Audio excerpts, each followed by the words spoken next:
हा आपलं शॉपचं मीटर आहे, प्रीफेज मीटर आहे. याचं आपण रोज रिडिंग घेतो. इथं रिडिंग येतं.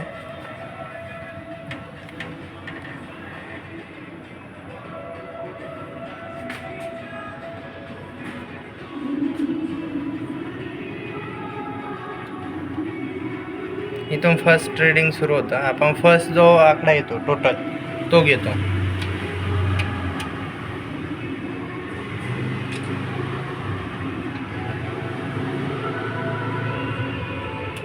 आता चेंज झालं, इथं चेंज होतं.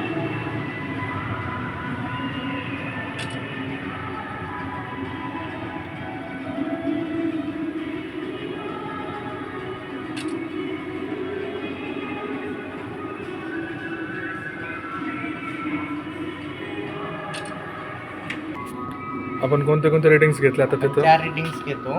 KWH, लॅग, लीड आणि KVH. पॉवर फॅक्ट हा फक्त रोज सेम असतो का हे चेक करावं लागतं.